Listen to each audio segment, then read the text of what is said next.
I'm Gilles Lefebvre. I'm Chief Product and R&D Officer at Futurmaster. And today, I'm on stage with Geronimo Bonomi, Transition Manager, Transformation and Growth at Heineken. And we are really happy to share with you how companies can unleash complexity, and especially how they can transform the complexity inherent to their industry into a competitive advantage. Let's start. Today's world is characterized by hypervolatility and uncertainty, and it's true for every business. What drives this? There are many factors. Let's see 5, just few of them. First, globalization. An event in one part of the world can influence something elsewhere. So all this interconnection leads to changes in supply chain, in consumer behavior, and so on. Then political and economical uncertainty, wars, trade wars, currencies, tensions, all this impact the operations. Then we have the expectations from consumers about environment and sustainability. And so companies have to adapt their business model to it. Then this combination of technology and availability of the information. To illustrate this one, I can take the example of L'Oréal, one of our customers, having a Korean influencer at some point publishing a post on Instagram with a green lipstick. Few days after, they observed an increase of the demand for this specific green lipstick, but not only in Korea. It was everywhere. And so it shows the speed of now thanks to this technology and availability of the information. And then the last one is a competitive context. We have some companies, thanks to new technology arriving in the market, so new contenders disrupting the market, while established companies can face some difficulties and challenges. So let's move now to the demand planning and see how, for companies, to gain demand planning accuracy and responsiveness against volatility. As for the supply chain, the volatility is largely fueled by the bullwhip effect. You all know these logistical constraints we put, like minimum order quantities, full trucks, and so on. All this introduce volatility, and especially when we move up the chain. And in the current context of uncertainty, it's reinforced because companies take some precautions. For example, here, a retailer anticipating some issues will pass larger orders than the demand, take some precautions. The same for the supplier. And in the end, the producer will have to increase his capacity. But sometimes it's completely out of sync, meaning that they increase the capacity while the demand is already decreasing. Let's illustrate this with 2 examples. The first one, the war in Ukraine.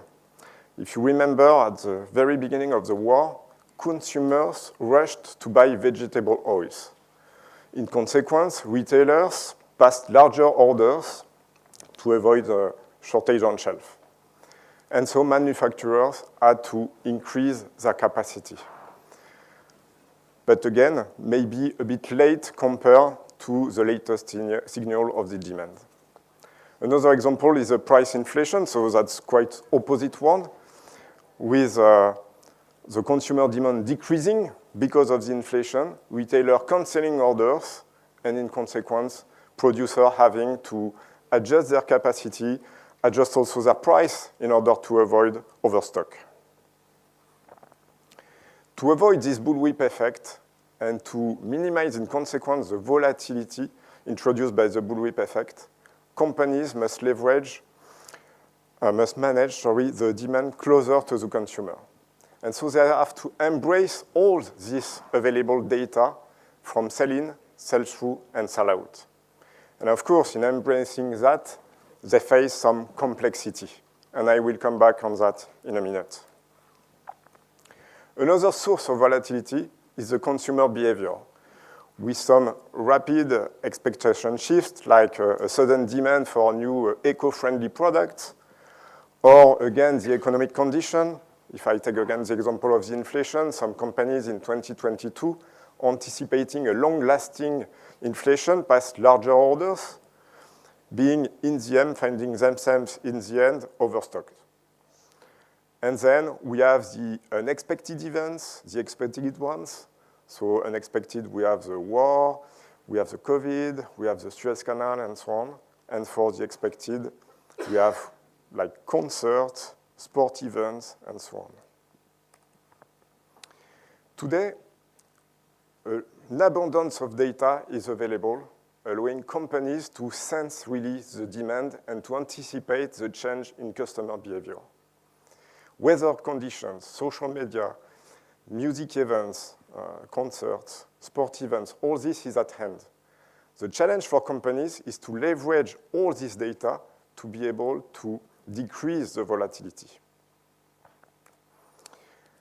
How they can do that? They must have the appropriate technology to face the complexity inherent in the demand volatility.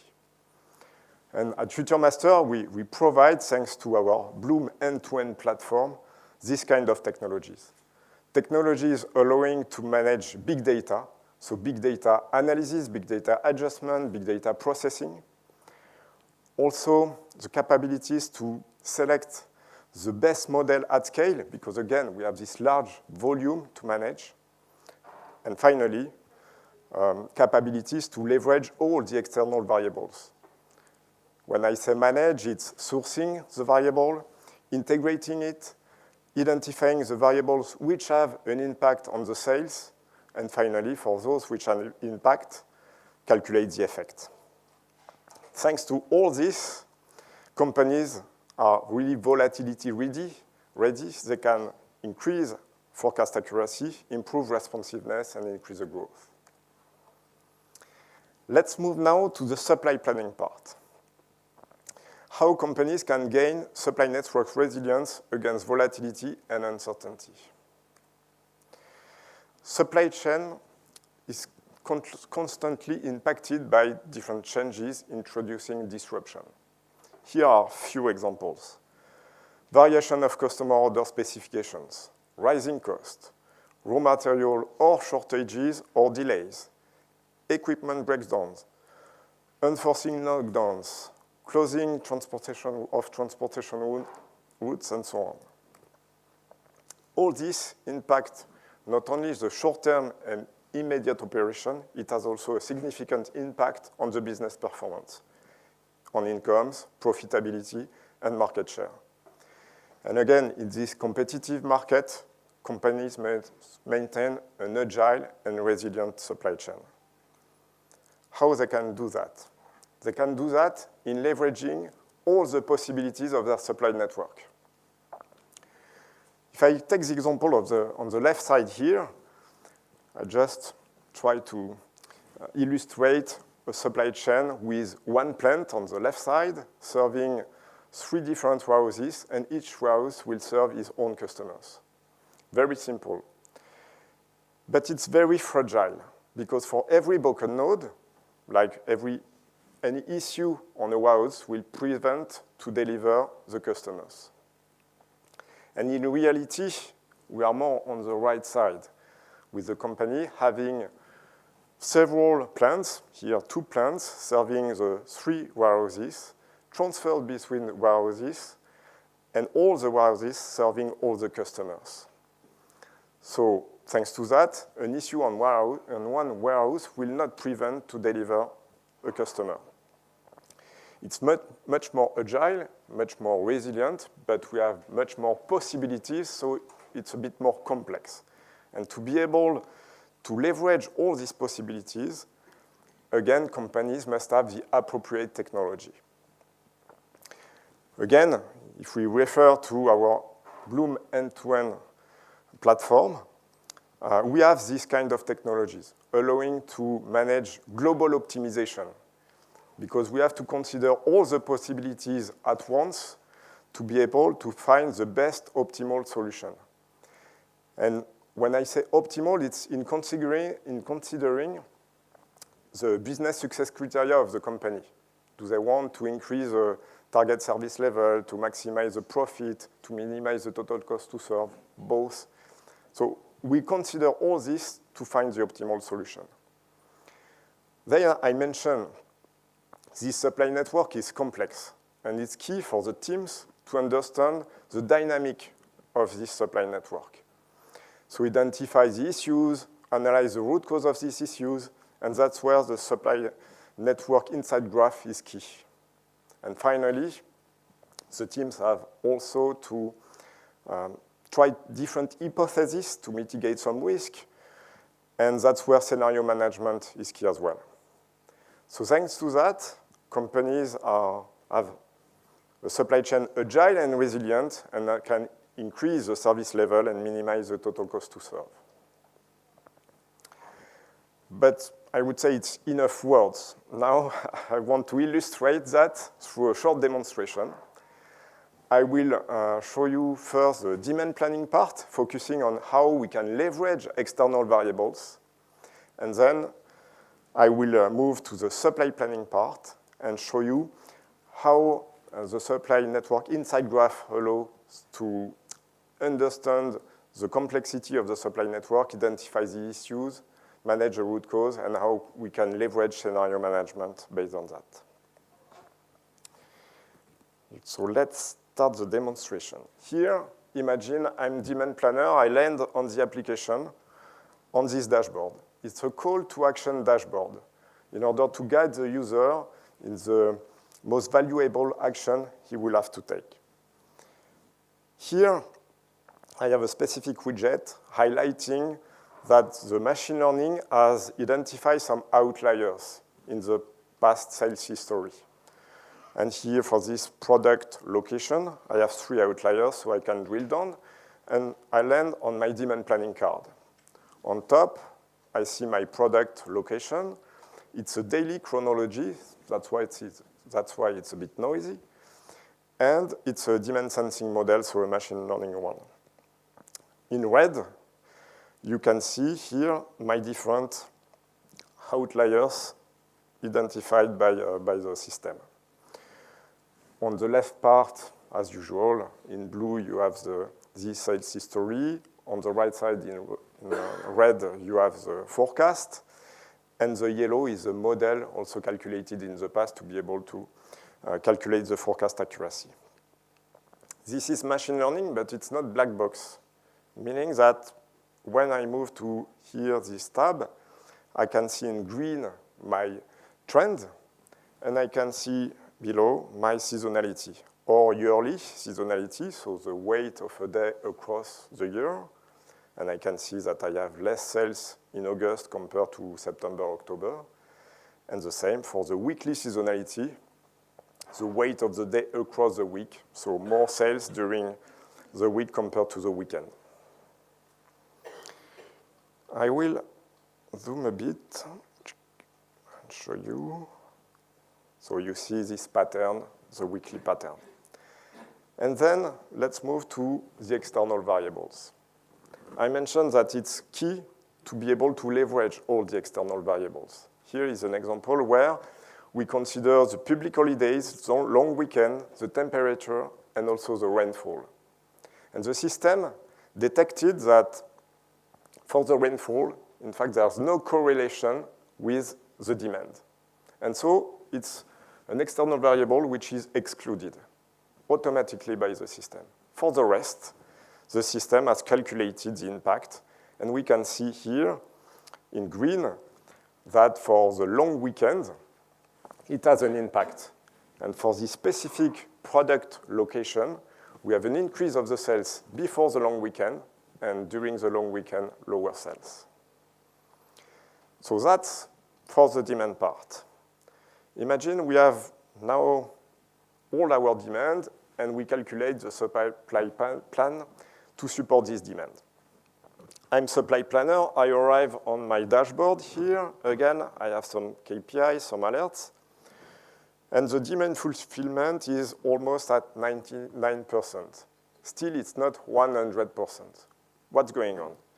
We see here that we have out of stock during the 3 first weeks of 2023. And we see that it's an issue for this product on this warehouse. I can, of course, drill down, and that's where I land on my supply network insight graph.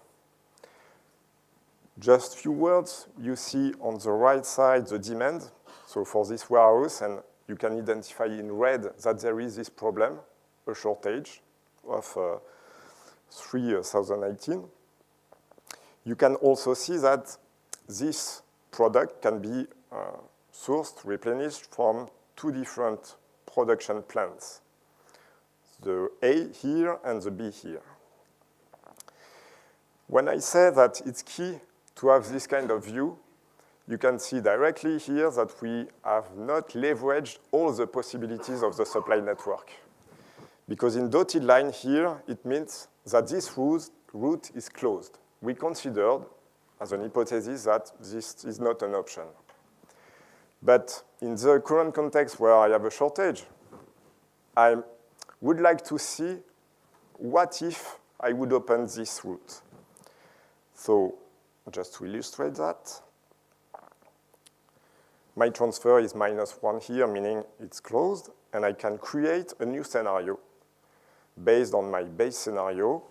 In fact, for the purpose of the demonstration, I already created it. It's called exceptional transfer. So here you can see it's opened. And now it's better. My shortage is less compared to the previous scenario, but still I'm not at 100% service level. Why? It's because now I have a problem. I miss some matured beer here in terms of raw material on the plant A. So I come back on plant B, and I can see here that I have a problem of capacity. I can, again, analyze a bit more, and yes, in fact, I have 100% of capacity consumed over the different weeks. But I know that I can work for 2 weeks some extra hours. And I can create a scenario simulating what if I work 90 hours during week 2 and week 3. That's what we do here.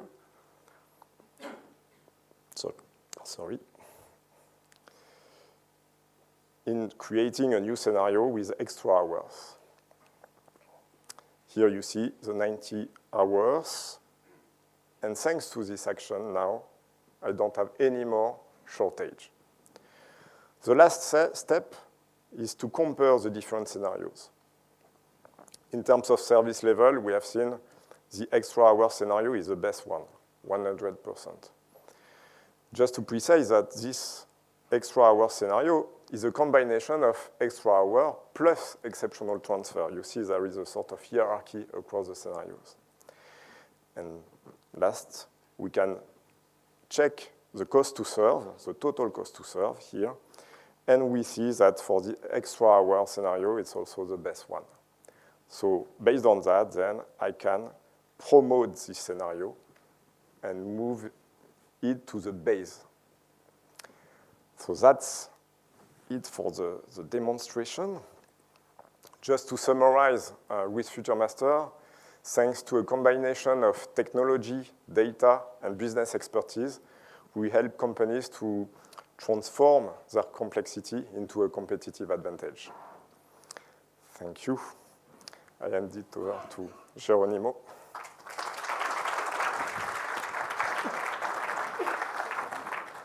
Hello, everyone. So as Jill says, thanks very much. That was a real example of things that we can happen and we face at Heineken fairly often. And I will show you a slightly different example or a slightly different approach of things we took into problems we have to try to leverage this complexity. Before that, yes, sorry, I'm Geronimo Onomi. I'm Transformation and Growth Manager at Heineken in the planning team. And I will try to illustrate a bit who is Heineken, and you will see why I think maybe some of you know part of us, but know the level of complexity we deal on a day-to-day basis. Then I will show you a bit about our strategy, what is our goal, what are we targeting going forward, a bit about the partnership Heineken has with Futurmaster for a bit of time, and you will see now the numbers, and then how we did all this to unleash this complexity. So, who are we? So many of you might know this, but we are the #1 brewer in Europe, #2 in the world. But not everyone knows that we are present also in over 190 countries. We own more than 300 brands, over 160 breweries and production plants, and a lot of volume and employees on them. And another thing that maybe differs from many companies is we have a very scattered production footprint, and we are quite present in every single region of the world. And this graph includes a lot of our production facilities, but does not even include joint ventures, so this graph is actually a lot bigger. And from a brand perspective, most of you probably know Heineken, Amstel, and some of the more iconic brands that we have, but many of you might not know that we actually have a lot of brands, a lot smaller, a lot more regional, in a lot of categories that you might never imagine, like energy drinks. We have a lot of malt drinks in different regions, and a lot of things that we're trying to do beyond beer for quite some time. Hope of you have tried some of them. If not, very encouraging to do so. So yeah, based on this complexity of brands and supply chain, we have a new strategy that we launched a few years ago. We call it Evergreen. Evergreen is related mostly to how are we going to run the company going forward. And the idea is to increase speed, agility, and be more external-oriented, customer-oriented. How can we keep the growth but keep building in our strengths? And these are just in a high level 5 of the pillars that we will be looking into it. And I will deep dive in a few of them just to show how some of these leveraging complexity are related to this situation.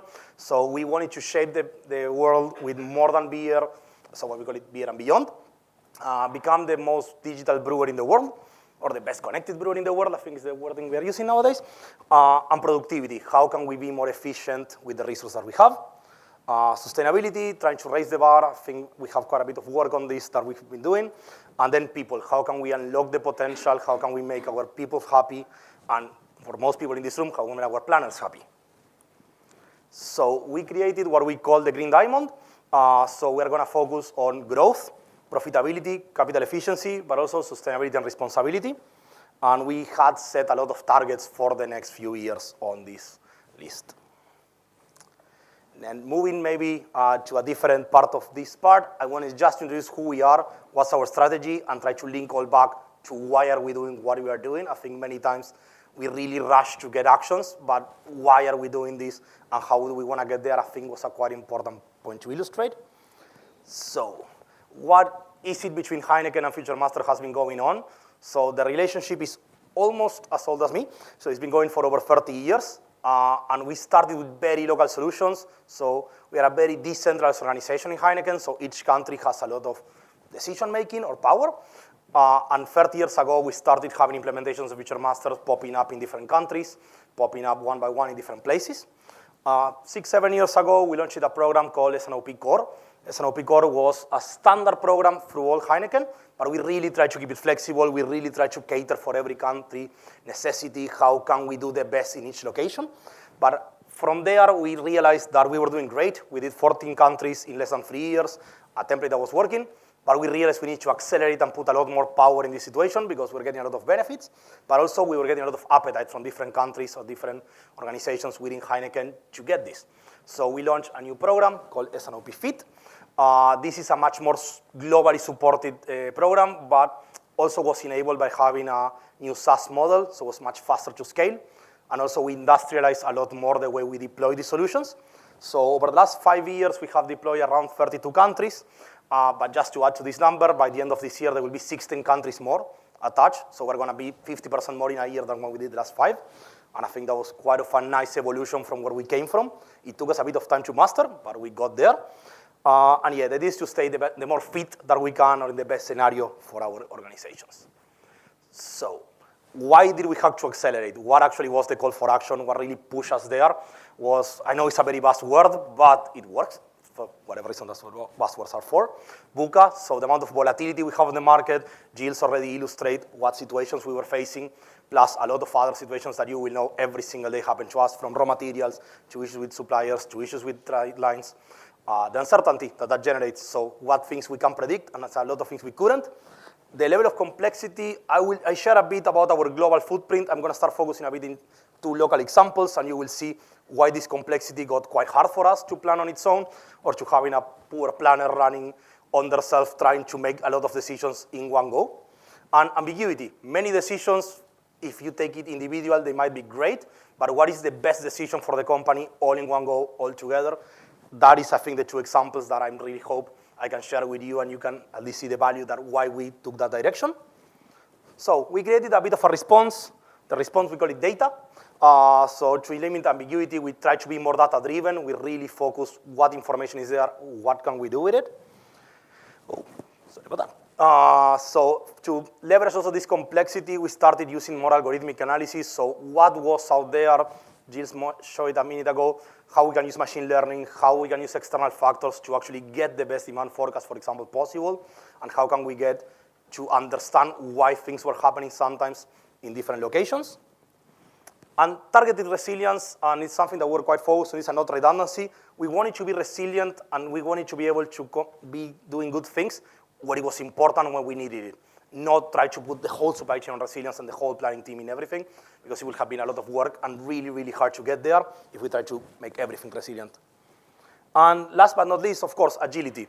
I think Jill's actually showed an example that I hope is ours, about how beer can be complex and how be the shortage managed. So how can we change plans on the fly when things happen? Because as we all know, we have a beautiful plan, and then reality hit us in the face. So why did we deploy Futurmaster in all these operations? So it's a new state-of-the-art technology that we have collaborating for a very long time, and we've been upgrading our technology with them all the way through. It's a cloud solution, so that helps us to make much more efficient our deployments.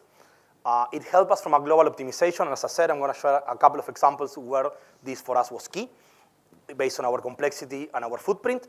We use the machine learning algorithms to try to get to a much better forecast and to do things that planners on its own will never, well, I assume I couldn't do, at least myself when I was a planner. And then how can we integrate all this external data, this external information, and can we graph it, how we show it to the planners in the best way for them to take decisions.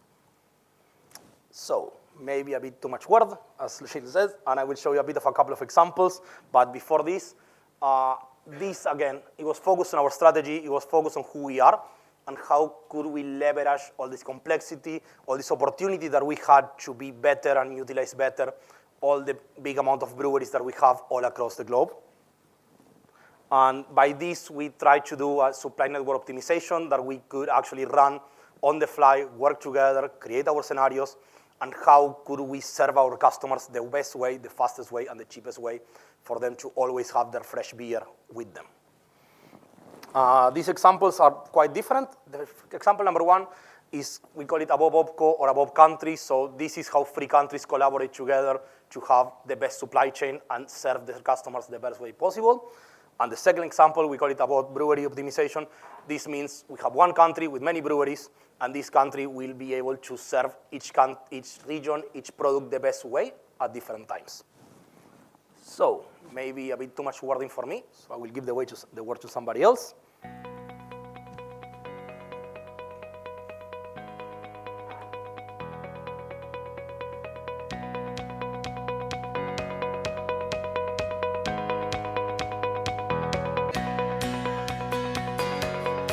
We understood that in the current volatile world, we needed to have more synergies and more tighter network optimization, even between the operating companies. That is why we chose to do a pilot in Europe with 3 Heineken operating companies, Hungary, Czech, and Slovakia, by launching this above OPCO planning project. To manage this complex network of 5 breweries, more than 25 warehouses, and multiple clients and products, we needed to explore a more advanced technical solution. And Futurmaster supply network optimization solution was something that we have explored as the perfect solution for this technical complex problem.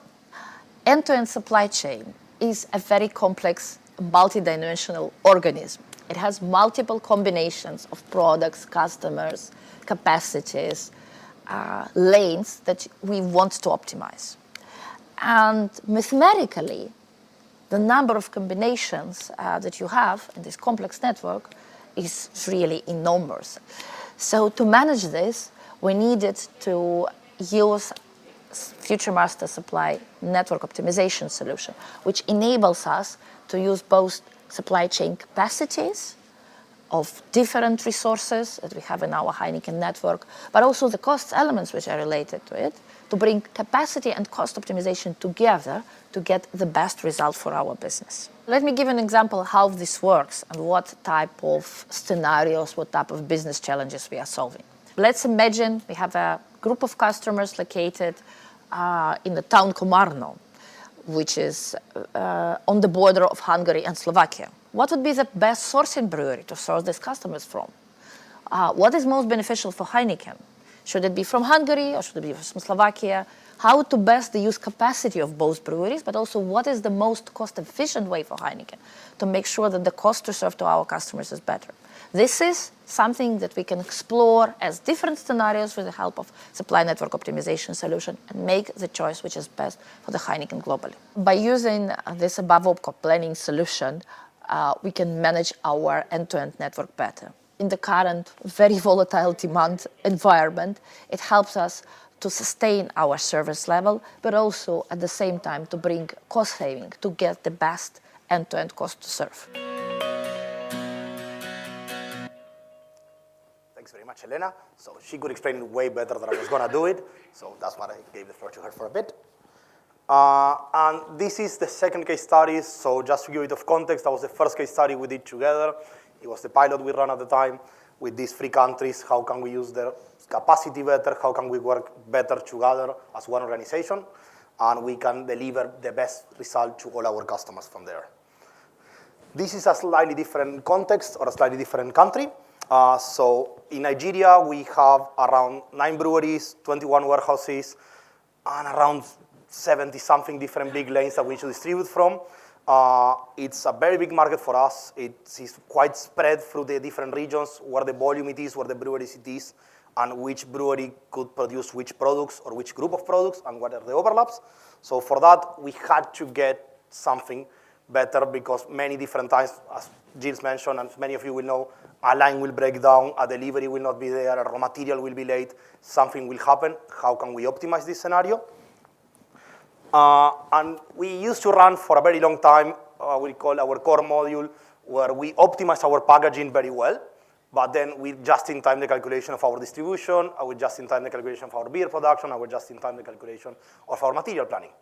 And that works great in very isolated cases, and we try to go much bigger, looking at much more variables, and also it changes a lot during the year. We have very high seasonalities for some products, we have very high seasonality in different moments, so where should we allocate that production, making it something live that we can always change, was the challenge that we're facing there. So we launched ABP, Above Brewery Planning. So how can we optimize every lane of the supply chain, delivering the best cost-efficient result to deliver this to our customer, and how can we better utilize our capacities, but being mindful on the cost and being mindful what is the best decision for the country as a whole. So maybe to put a bit the graph that Gilles mentioned in a bit more complex way, this is a very simplified version of what we're dealing with. So several breweries, several production facilities, several delivery lanes, and several customers. Every single part of this supply chain comes up with a cost. What would be the ideal way for us to deliver to all these customers, and what would be the most efficient? Anything from importing to producing any site that we have that is capable of producing this product, what would be, and how can we group this data, how can we group these customers the best way? So what did we have to do with this? It was basically try to optimize every single cost element, from material planning to capacity optimization to our customers, to create the best supply network scenario. But for me also the biggest bit, or the biggest game changer, was the what-if scenarios. We do have to run a lot of times, I think most of people here in the room, issues how we do an overhaul in a line, how we can create these scenarios, how do we have these problems, and how do we face them? How do we do these scenarios, I think was the key for us and the part that make a big difference also when we implement and we started optimizing. So once we optimize our network, how this keeps evolving month on month, week on week. And what I said, I was trying to connect all this back, all this work we did with the guys in Futurmaster, connected to our priorities, our agenda. So what are the results that we can see for us? For me, the most important, there are a few important ones, but from a growth perspective, product availability. As Gilles doing his example, how can we serve the most amount of customers the best way and keeping our customers happy, having their beer or other products that we serve with them at the right time, at the right cost, and fresh. From a capital efficiency, how we can utilize our network. As I share with Nigeria, we have 9 breweries. As Elena shared, with the other 3 countries, we have 5 breweries. We have a lot of breweries in a lot of different places. How can we utilize them better instead of having to keep growing or keep building new lines or new things? Profitability, I think that's the most straightforward for us. Cost to serve, how can we keep the cost to serve at the best level possible? And from a responsibility perspective, and this is something I have taken proud for many years, that what I do in my projects, how can I keep my planning team, my planners happy? How can the planners can have the best way to get the results there without going crazy in a spreadsheet, running with 150 data points, trying to optimize everything on their own? So this, I think, for me is a proud part, keeping the planning team quite happy. So to wrap it up a bit, what were our critical learnings for the success of the projects that we run? So for starting with, once we have our demand and our supply planning process implemented, our tool implemented, having all that in a mature place, the same of our S&OP process, how do we do our supply reviews, our checks with our supply teams, our checks with our demand teams, having all that in place to be able to elevate to the network part, I think was key for us, because we could really take decisions with the right data, with the right approach, and I think the right mentality, the right headspace, that everyone was there to do the best possible for the team. And the other bit that I think most of you have struggled at some point in time, having the right transactional data in your ERP. So having a very clean ERP, all the information is there, all the orders will be right, all your transactions will be there in your ERP system. But for something that, again, I come from a very planning background, I run mostly planning projects for quite a few years now. The part that was quite new for us was how committed and how much support we need from the finance function, because this project had a lot of participation from finance. Our key point was having finance represented, finance speaking their voice, and knowing where to take the data, what was the right availability of the data to have the right cost in every single step of the way, and also the quality, of course. As I mentioned, for ERP data, the quality of our data is always key. So, thanks very much for listening, and if you guys have any questions, feel free to ask.